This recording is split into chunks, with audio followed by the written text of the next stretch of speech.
Alhamdulillah,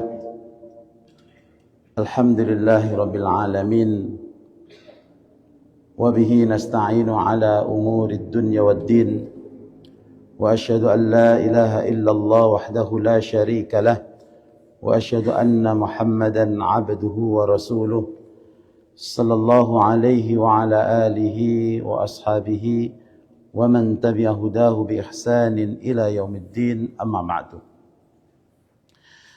فيا إخوة الإيمان أيها المسلمون والمسلمات عزني الله وإياكم أجمعين أوصيكم ونفسي بتقوى الله عز وجل فقد فاز المتقون. ثم قال المؤلف رحمه الله تعالى: باب ما لا يجوز من اللعب والمزاح. Bab yang menjelaskan tentang bercanda atau bersenda gurau yang dilarang. Bab yang ke-121,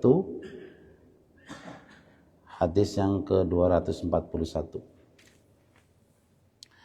Jamaah sekalian yang dimuliakan Allah Subhanahu wa taala, Imam Bukhari rahimahullahu taala memasukkan satu hadis dalam bab ini.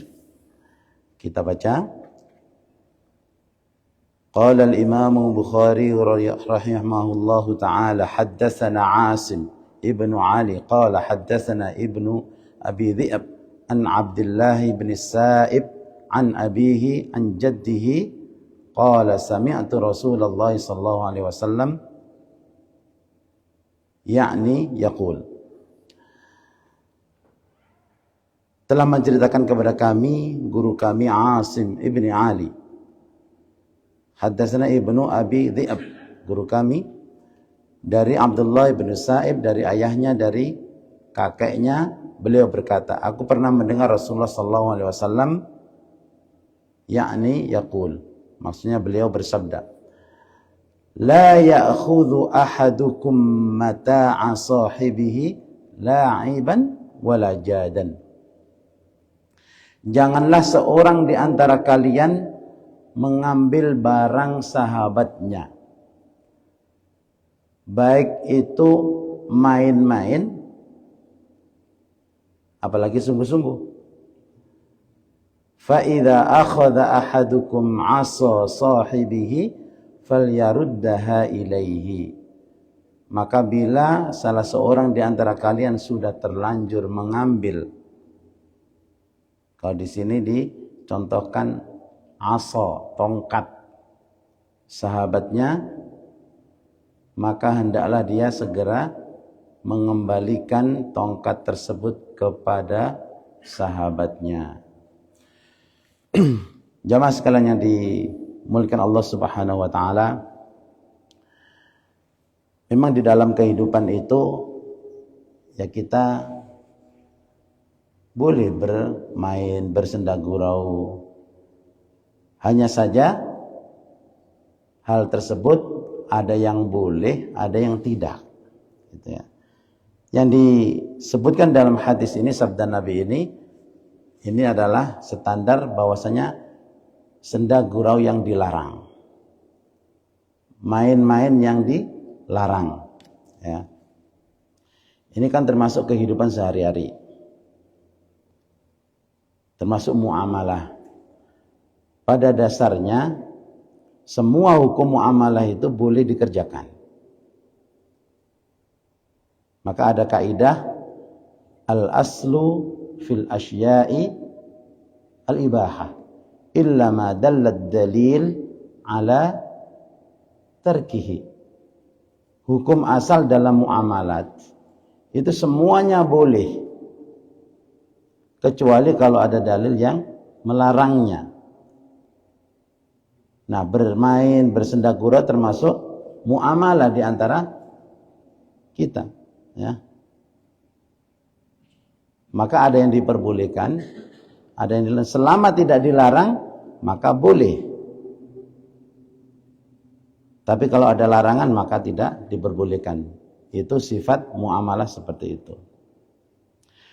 Sama hukum-hukum yang lain seperti makan, minum. Itu semuanya boleh. Tapi kalau ada dalil yang melarang, sudah tidak boleh lagi. Gitu.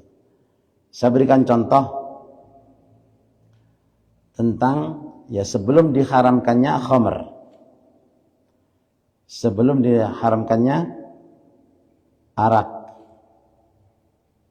Hal yang memabukkan. Maka hal tersebut dilakukan oleh sahabat-sahabat Nabi pada waktu itu. Dan memang belum diharamkan. Bahkan itu ada 4 tahap gitu. Kenapa? Karena itu budaya itu mengakar luar biasa. Bahkan kalau ada orang meninggal wasiatnya salah satunya itu, tolong nanti ketika saya dikubur, saya minta botol arak itu dimasukkan ke dalam kuburan saya. Sampai seperti itu, budayanya seperti itu. Maka pada waktu itu, pertama yang dijelaskan adalah di antara buah kurma, buah anggur, itu bisa diambil rezeki. Baik dijual langsung ataupun diolah menjadi arak. Dan itu masih bisnis seperti itu masih dilakukan dan memang sangat menggiurkan. Itu kan modalnya sedikit. Keuntungannya banyak gitu. Sampai kemudian turun surat Al-Baqarah, yas'alunaka 'anil khamri wal maisir. Para sahabat bertanya, ini sebenarnya kegundahan sahabat Umar. Bertanya tentang apa? Tentang khamr dan maisir. Apa jawab Allah ketika turun ayat? Qul fihima itsmun kabir wa manafi'. Di situ ada madarat, ada manfaat. Secara ekonomi ada manfaatnya. Dan itu diakui dalam Al-Quran seperti itu.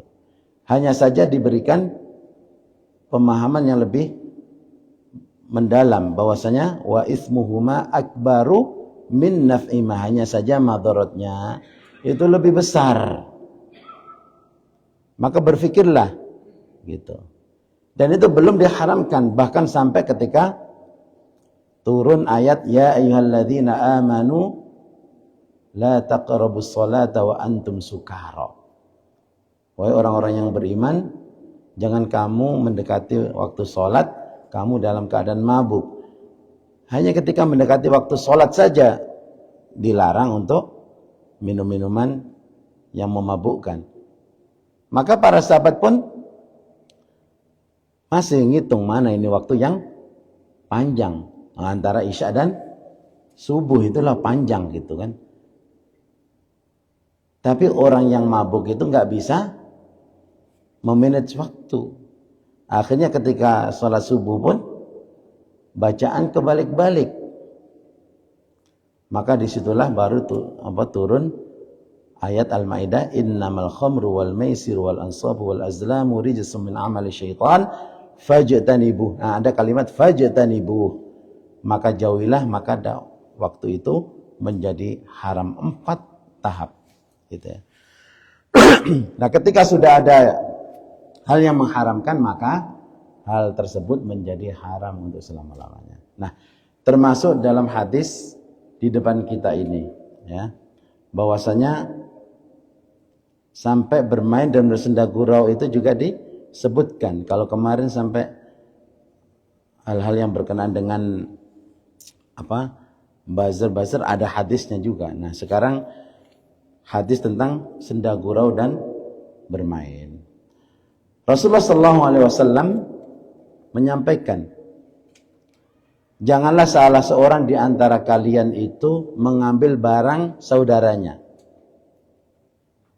Baik itu mengambilnya main-main, apalagi sungguh-sungguh. Kalau ngambilnya sungguh-sungguh apa? Nyolong, namanya mencuri, nggak dikembaliin gitu. Kalau main-main kan dikembaliin. Kalau bahasa sekarang itu apa? Ngeprank. Gitu. Ini kan orang suka ngeprank gitu. Seneng kalau udah dikerjain berhasil, ketawa-ketawa. Bener nggak? Itu kadang-kadang di pesantren itu kadang-kadang gitu ngerjain kawannya. Nah, ternyata itu tidak boleh. Termasuk Nah, yang suka nonton konten-konten ngeprank, nah, sama juga itu nggak boleh juga. Ya Pak Haji ya, kan seneng tuh lucu habis nonton ketawa sendiri gitu ya. Itu termasuk sebenarnya tidak diperbolehkan. Kenapa? Yang ngepranknya nggak boleh, nontonnya juga nggak boleh. Istilahnya kalau kan cuma nonton gitu kan, ingin ikut ketawa dan seterusnya gitu.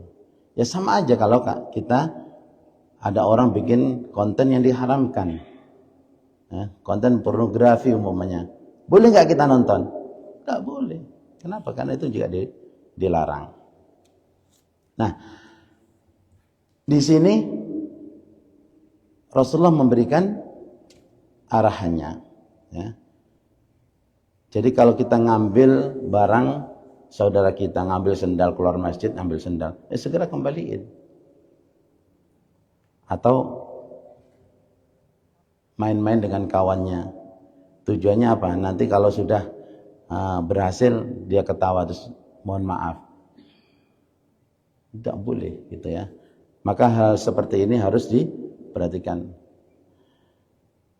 Kemudian wala jadan, apalagi yang sungguh-sungguh, maka tidak boleh sama sekali.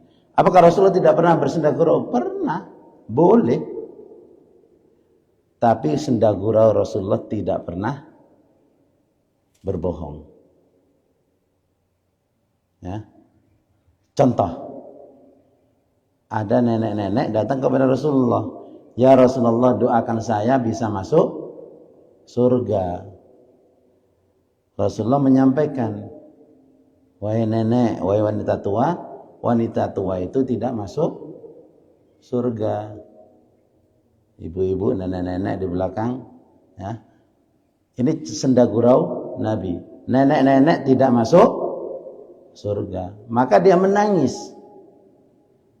Kemudian Rasulullah SAW menyampaikan bahwasanya nenek-nenek nanti kembali ke usia muda. Jadi nanti kalau masuk surga kembali ke usia muda lagi, gitu ya. Jadi cantik-cantiknya manusia itulah akan dimasukkan ke dalam surga. Yang laki-laki juga sama, kakek-kakek juga nggak masuk surga. Ya, Pak Dokter Ridho tua-tua nggak masuk surga. Kenapa? Kembali lagi ke usia muda.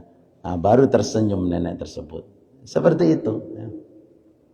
Atau pernah Rasulullah juga ada seorang sahabat minta, ya Rasulullah berikan kami tunggangan unta. Rasulullah menyampaikan, naikilah anak unta itu. Anak unta, untuk apa? Kita gimana bisa mau naik anak unta gitu. Tapi kita lihat senda gurau Nabi tidak berdusta. Maka beliau menjelaskan, bukankah induk unta itu juga anak unta? Kan begitu. Hanya senda guraunya seperti itu. Artinya tidak ada bohongnya dan seterusnya. Maka di dalam hadis wailun liman yuhaddisu bihadisin wa huwa yakdzib. Celaka bagi orang yang mengatakan sesuatu perkataan, ya, main-main tapi dia berdusta. Celaka, dilanjutkan wailun lahu. Ustaz lah, kalau pelawak itu ya enggak, itu seharian itu bisa getubrus gitu kan, ngomong hanya tujuannya untuk apa? Membuat orang ketawa. Kan dia membuat orang bahagia, Ustaz. Kalau di situ ada dustanya maka tidak diperbolehkan. Lah kalau nggak pakai dusta nggak lucu, Ustaz. Ya jangan ngambil profesi itu kalau tidak bisa menjaga untuk tidak berdusta. Karena celaka gitu. Nah, ini hadis ini menjelaskan tentang bagaimana cara bersenda gurau atau kita bermain-main. Supaya apa? Jangan sampai kehidupan kita itu salah gitu ya. Kata salah seorang ulama seperti Syekh Hasan Al-Halabi, bahwasanya senda gurau itu ibarat garam gitu ya. Garam dalam kehidupan, garam dalam keluarga. Ya secukupnya gitu. Kalau bapak ibu atau ibu-ibu masak nasi goreng gitu, enaknya garamnya seberapa? Ya secukupnya, sedikit. Nggak ada garamnya juga nggak enak. Kalau dalam keluarga itu nggak ada senda gurunya sama sekali. Seharian tegang, itu kayak orang makan masakan nggak pakai garam. Tidak boleh juga. Rasulullah juga mencontohkan senda gurau. Cuman kalau senda gurau berlebihan juga tidak boleh. Apa? Sepanjang hari senda gurau terus. Ya kayak pelawak itu kan dari awal sampai akhir. Bahkan dalam kehidupan biasa juga senda gurau terus. Itu tidak diperbolehkan. Nah, selanjutnya fa idza akhadha ahadukum asa sahib. Kalau sudah terlanjur melakukan hal ngeprank tadi ya, artinya ngambil barangnya untuk disembunyikan, nanti pokoknya niatnya main-main, maka hendaklah fal yaruddaha ilaihi, maka segera kembalikan kepadanya. Jangan sampai ya kita itu niatnya gurau main-main, ternyata urusannya berat dan panjang. Pernah gak kita jumpain kawan gitu, pokoknya saya gak rela nanti di akhirat ini, setelah dikerjain ngomong seperti itu. Coba kalau ada saudara kita ngomong begitu, pokoknya saya sudah gak ikhlas, gak ridho, pokoknya di akhirat saya maunya. Mungkin saking keselnya kena prank tadi. Nah, sebelum urusan berat-berat seperti ini, jamaah sekalian, tentunya ya lebih baik jangan melakukan. Maka di sini jangan sampai kita ngambil sesuatu itu main-main gitu. Kan tujuannya orang ngeprank itu main-main aja. Berarti ngeprank boleh nggak? Boleh nggak ngeprank? Nggak boleh. Ya, seperti ini ngambil untuk main-main, bukan untuk sungguh-sungguh. Karena kalau sungguh-sungguh ya bahaya, lebih bahaya lagi, nanti dianggap mencuri. Hanya saja kalau sudah terlanjur ya, sudah terlanjur ngeprank, maka segeralah minta maaf. Kalau yang diprank itu barang yang diambil, segeralah barangnya dikembalikan dan minta maaf. Jangan sampai urusannya menjadi panjang, gitu ya. Jamaah sekalian yang dimuliakan Allah Subhanahu wa taala, ya, pagi hari ini singkat ini aja, mudah-mudahan singkat tapi ada makna yang bisa kita ambil ya. Jadi sekali lagi, bercanda itu tidak boleh berlebihan ya. Sepanjang hari jangan bercanda terus. Gambarannya seperti masakan, ya dikasih garam sewadah, nggak enak gitu ya. Kemudian bercanda itu juga harus dengan hikmah ya. Tidak boleh ada dusta ya. Sekali lagi, tidak boleh ada kebohongan ya. Karena memang demikianlah. Dan dalam hadis lain itu Rasulullah bersabda ya. Sebentar, saya tadi data. Ana za'imun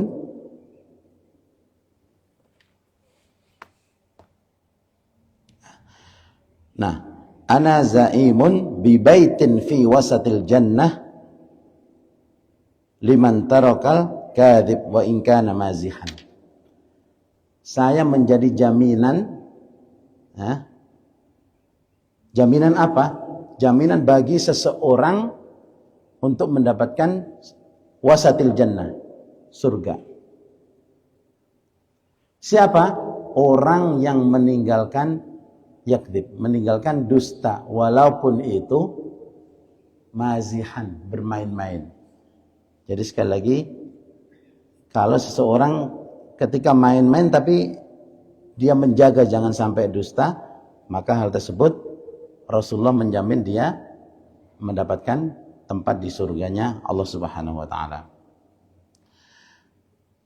Jadi selalu jujur, bercanda dengan hikmah, tidak berlebih-lebihan, dan termasuk yang tidak boleh tadi ya, seperti ngeprank dan seterusnya. Mudah-mudahan ini teman sekalian, Allah Subhanahu wa taala memberikan taufik kepada kita tetap jangan tegang, terlalu tegang dalam kehidupan, tetap ada senda gurau, seperti masakan harus ada garamnya, cuman tidak boleh berlebihan dan tidak boleh berbohong.